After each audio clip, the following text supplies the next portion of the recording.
Hello and welcome everyone, मेरा नाम है सौरभ त्रिपाठी। आज 19 अगस्त शुरुआत करेंगे बेहद ही इंपॉर्टेंट क्वेश्चन सेशन से, क्योंकि ये लर्न इट और रिग्रेट इट सीरीज है। सेशन को पूरा एंड तक देखें और ये क्वेश्चन सिर्फ क्रिस्प और फोकस्ड होंगे, सिर्फ करंट अफेयर्स होगा, नथिंग एल्स। इधर उधर की कोई बातें नहीं, सिर्फ करंट अफेयर्स होगा। क्वेश्चंस आप यहाँ पे देख सकते हैं, इसके अलावा भी टॉपिक्स को हम डीप में स्टडी करेंगे। लेकिन सेशन की शुरुआत करने से पहले मेरी आपसे हैंगर रिक्वेस्ट है कि प्लीज वीडियो को लाइक कर लें, चैनल को सब्सक्राइब करना ना भूलें। चलिए शुरुआत करते हैं पहले क्वेश्चन से। पहला क्वेश्चन हमारा है कि संयुक्त राष्ट्र कमान के 18वें सदस्य के रूप में कौन शामिल हुआ है, यानी कि यूनाइटेड नेशंस की एक कमांड बनी, उसका 18वां मेंबर कौन बना है? तो ये देश बना है जर्मनी। यूनाइटेड नेशंस कमांड की स्थापना तब की गई थी 1950 में, जब नॉर्थ कोरिया और साउथ कोरिया आपस में लड़ रहे थे और नॉर्थ कोरिया को चीन और सोवियत यूनियन सपोर्ट कर रहा था, साउथ कोरिया को यूएस सपोर्ट कर रहा था।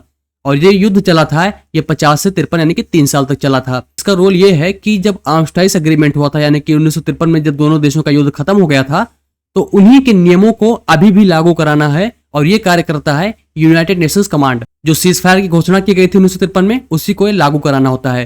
तो इसमें जो नया देश शामिल हुआ है वो शामिल हुआ है जर्मनी। आप यहाँ से देख सकते हैं, ये न्यूएस्ट मेंबर है। इसका जो मुख्यालय है, यानी कि यूनाइटेड नेशंस कमांड का मुख्यालय, वो है सियोल, साउथ कोरिया में है। 18 देश में शामिल हैं। आप सारे नाम मत जाने, लेकिन ये आखिरी जान के रखें। चीफ इसके हैं जॉन वीडनर। इसी की तर्ज पे नेटो बना था। नेटो की स्थापना 1949 में हुई थी और इसमें 32 मेंबर हैं। हाल ही में 32वां मेंबर जो बना है वो स्वीडन था। इसकी जो मुख्यालय ब्रसेल्स बेल्जियम है और इसके जो चीफ है वो है मार्क रूटे। याद रखिएगा, जॉन स्टोल्टनबर्ग जो पहले थे वो अब हट चुके हैं। मार्क रूटे नए चीफ है नेटो के। चलते हैं नेक्स्ट क्वेश्चन की तरफ।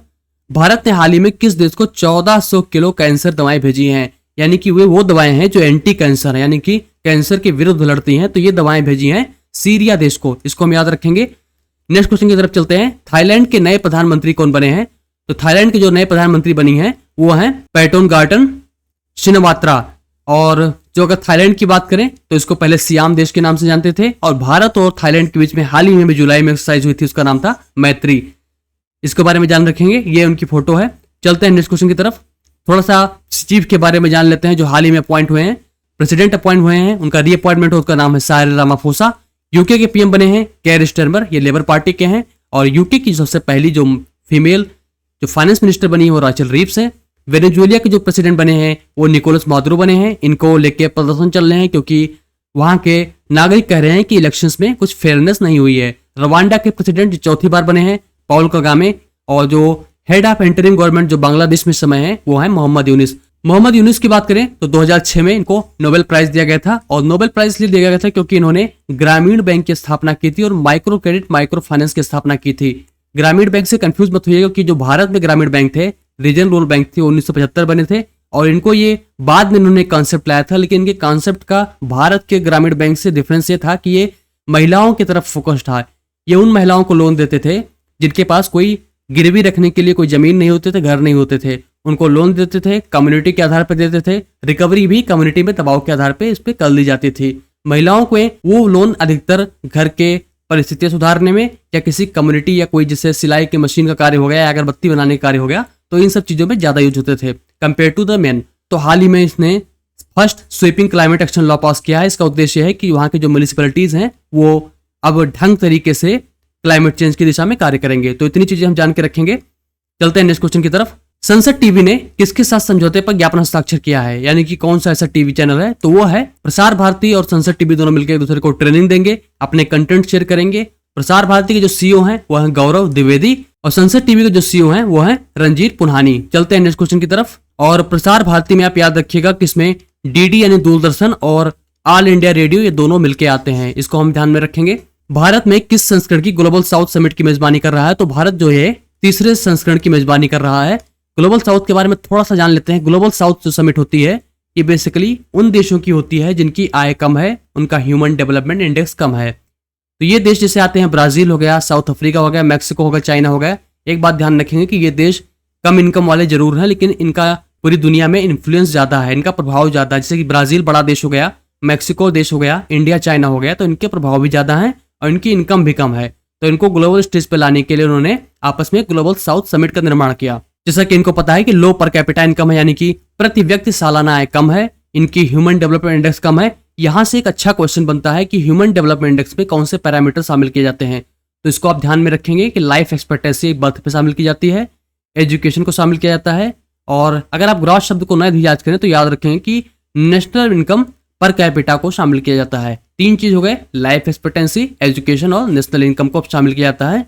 उसी से HDI का निर्माण किया जाता है। अगर भारत में HDI की बात करें तो बहुत अच्छा परफॉर्मेंस भारत का हमेशा से नहीं रहा है। भारत की जो रैंकिंग थी वो थी 134 आउट ऑफ 193 कंट्रीज। जैसा कि हम ग्लोबल साउथ समिट की बात कर रहे हैं, हम चलते हैं नेक्स्ट स्लाइड पे। यहाँ पे बहुत अच्छे इंपॉर्टेंट चीजें आपको दी गई हैं। बिम्स्टेक जो बिजनेस समिट हुई थी वो इंडिया में आयोजित की गई थी, इसको याद रखेंगे। और 46वें जो वर्ल्ड हेरिटेज कमेटी की जो मीटिंग हुई थी वो भी भारत में हुई थी। यहाँ से हम कुछ टेक अवे ले रहे हैं, बहुत ही इंपॉर्टेंट है। पहली बात तो यह है कि यूनेस्को के जो चीफ हैं वो हैं ऑड्रे अजोले, और जो ये वर्ल्ड हेरिटेज कमेटी मीटिंग थी ये यूनेस्को से जुड़ी हुई थी। भारत ने $1 मिलियन अमेरिकी डोनेट किया था ताकि धरोहरों का रखरखाव कर सकें। और भारत से जो 43वीं वर्ल्ड हेरिटेज शामिल की गई थी वो थी मोइदाम ऑफ अहोम डायनेस्टी। मोइदाम का मतलब होता है कब्रगाह। ये अहोम डायनेस्टी यानी आसाम की डायनेस्टी थी और इसको अब 43वें वर्ल्ड हेरिटेज समिट में शामिल कर लिया गया है। क्वाड की जो फॉरेन मिनिस्टर्स की मीटिंग हुई थी वो टोक्यो में हुई थी। क्वाड में आप जान के रखें कि बहुत ही अच्छे अच्छे देश हैं, इंडिया, जापान, उसके बाद आएगा ऑस्ट्रेलिया और यूएस, यानी 4 देश शामिल हैं। SCO यानी कि संघाई कोऑपरेशन ऑर्गेनाइजेशन, ये हुई थी अस्ताना कजाकिस्तान में हुई थी। G7 इटली में हुई थी। काजा समिट आप जान के रखेंगे कि एनवायरमेंटल समिट है, इसका जो फुल फॉर्म है वो है कवांगा जम्बेजी, इसी को काजा बोलते हैं। और ये लिविंग स्टोन में हुई थी, और लिविंग स्टोन बेसिकली जाम्बिया का एक शहर है। 9वां एडिशन जो था रायसीना डायलॉग वो दिल्ली में हुआ था। रायसीना डायलॉग में जियोपॉलिटिकल डायलॉग होती है और इसको जो कराता है वो विदेश मंत्रालय कराता है और ऑब्जर्वर रिसर्च फाउंडेशन कराता है। 7वां एडिशन इंडियन ओशन कॉन्फ्रेंस यानी कि IOC पर्थ ऑस्ट्रेलिया में हुआ था। इंटरनेशनल पर्पल फेस्ट गोवा में होता है। इसके साथ साथ जान के रखेंगे बहुत ही इंपॉर्टेंट है कोलंबो सिक्योरिटी कॉन्क्लेव यानी कि CSC को जान के रखेंगे। ये अभी मॉरिशस ने होस्ट किया था वर्चुअली, और उसमें सिर्फ 4 ही देश थे, इंडिया, श्रीलंका, मालदीव्स और मॉरिशस, लेकिन बांग्लादेश को 5वें मेंबर के रूप में जोड़ा गया था। ये बहुत ही इंपॉर्टेंट है। ब्रिक्स का जो आयोजन किया गया था वो हुआ था कजान में, जो कि रशिया में है। तो इतनी चीजें हम जान के रखेंगे। चलते हैं नेक्स्ट क्वेश्चन की तरफ। कौन सा दिन जिनेवा कन्वेंशन के 75 वर्ष पूरा होने का प्रतीक है? तो ये दिन हमारा है 12 अगस्त। 12 अगस्त को 75 साल पूरे हो जाते हैं जिनेवा कन्वेंशन के। ये बेसिकली एक ट्रीटी हुई थी जिसमें एक लीगल स्टैंडर्ड सेटअप किया गया था। तो इसका एक शॉर्ट वर्जन यही रहेगा कि जो युद्ध में पकड़े गए सैनिक हैं, यानी कि जिनको हम कहते हैं प्रिजनर्स ऑफ वॉर, उनको एक ट्रीटी, एक नियम कानून के तहत डील किया जाए, और यही है जिनेवा कन्वेंशन। चलते हैं नेक्स्ट क्वेश्चन की तरफ। किसानों के लिए शुरू किए जाने वाले कार्यक्रम का नाम क्या है? किसानों के लिए भारत सरकार एक कार्यक्रम शुरू करने जा रही है, उसका नाम बताना आपको। चले जैविक खेती की ओर, मैं और मेरा गांव, किसानों की बात और मिट्टी की खुशबू। तो ये है किसानों की बात, ये भी शुरू होने वाला है, इसको याद रखेंगे। जम्मू कश्मीर का नया DGP किसे नियुक्त किया गया है? तो जो नए DGP बने हैं जम्मू कश्मीर के वो बने हैं नलिन प्रभात।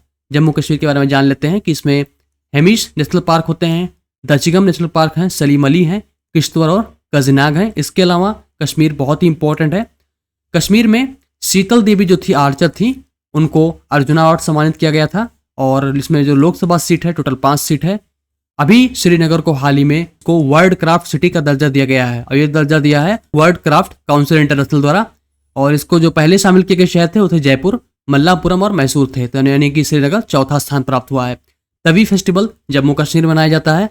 याद रखेंगे जम्मू तवी एक नाम ऐसे आप यह जोड़ के रखें। और यहाँ पे एक इसने होस्ट किया था फार्मूला फॉर रेसिंग, ये पहली बार होस्ट किया था इसने। नेक्स्ट क्वेश्चन की तरफ चलते हैं। हाल ही में किस विश्वविद्यालय ने साइनाइड सेंसर विकसित किया है? इसका उद्देश्य क्या है, इसके बारे में जानेंगे। तो ये राज्य है केरला। केरला के एक विश्वविद्यालय ने एक साइनाइड सेंसर डेवलप किया है, यानी कि अगर खाने में या फिर पानी में या फिर ग्राउंड वाटर में अगर साइनाइड कंटामिनेशन पाया जाता है तो उससे पता लगा सकेंगे, क्योंकि साइनाइड बहुत ही जहरीला होता है। इसको CN से लिखते हैं, और इसको प्रिवेंट करने के लिए ये सेंसर बहुत ही काम में आएगा। और इसको जो पता लगाया है वो जो रिसर्चर्स थे सेंट्रल यूनिवर्सिटी ऑफ केरला से।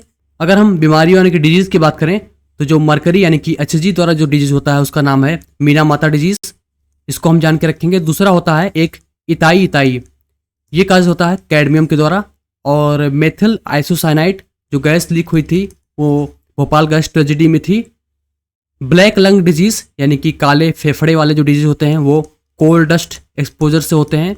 एक होता है आर्सेनिक पॉइजन, उसको हम जान के रखेंगे, ये आर्सेनिक केमिकल के द्वारा होते हैं। तो आशा से आपको अच्छा लगा होगा। ये रहे आज के करंट अफेयर्स। कोई डाउट या फीडबैक हो तो जरूर शेयर करें, डाउट को आंसर करके फीडबैक कंप्लीमेंट किया जाएगा। प्लीज वीडियो को लाइक कर दें, शेयर कर दें और सब्सक्राइब करना बिल्कुल ना भूलें। आपको बहुत ही अच्छे सेशन मिलने वाले हैं। That's all for now. Thank you so much for joining. Have a great day.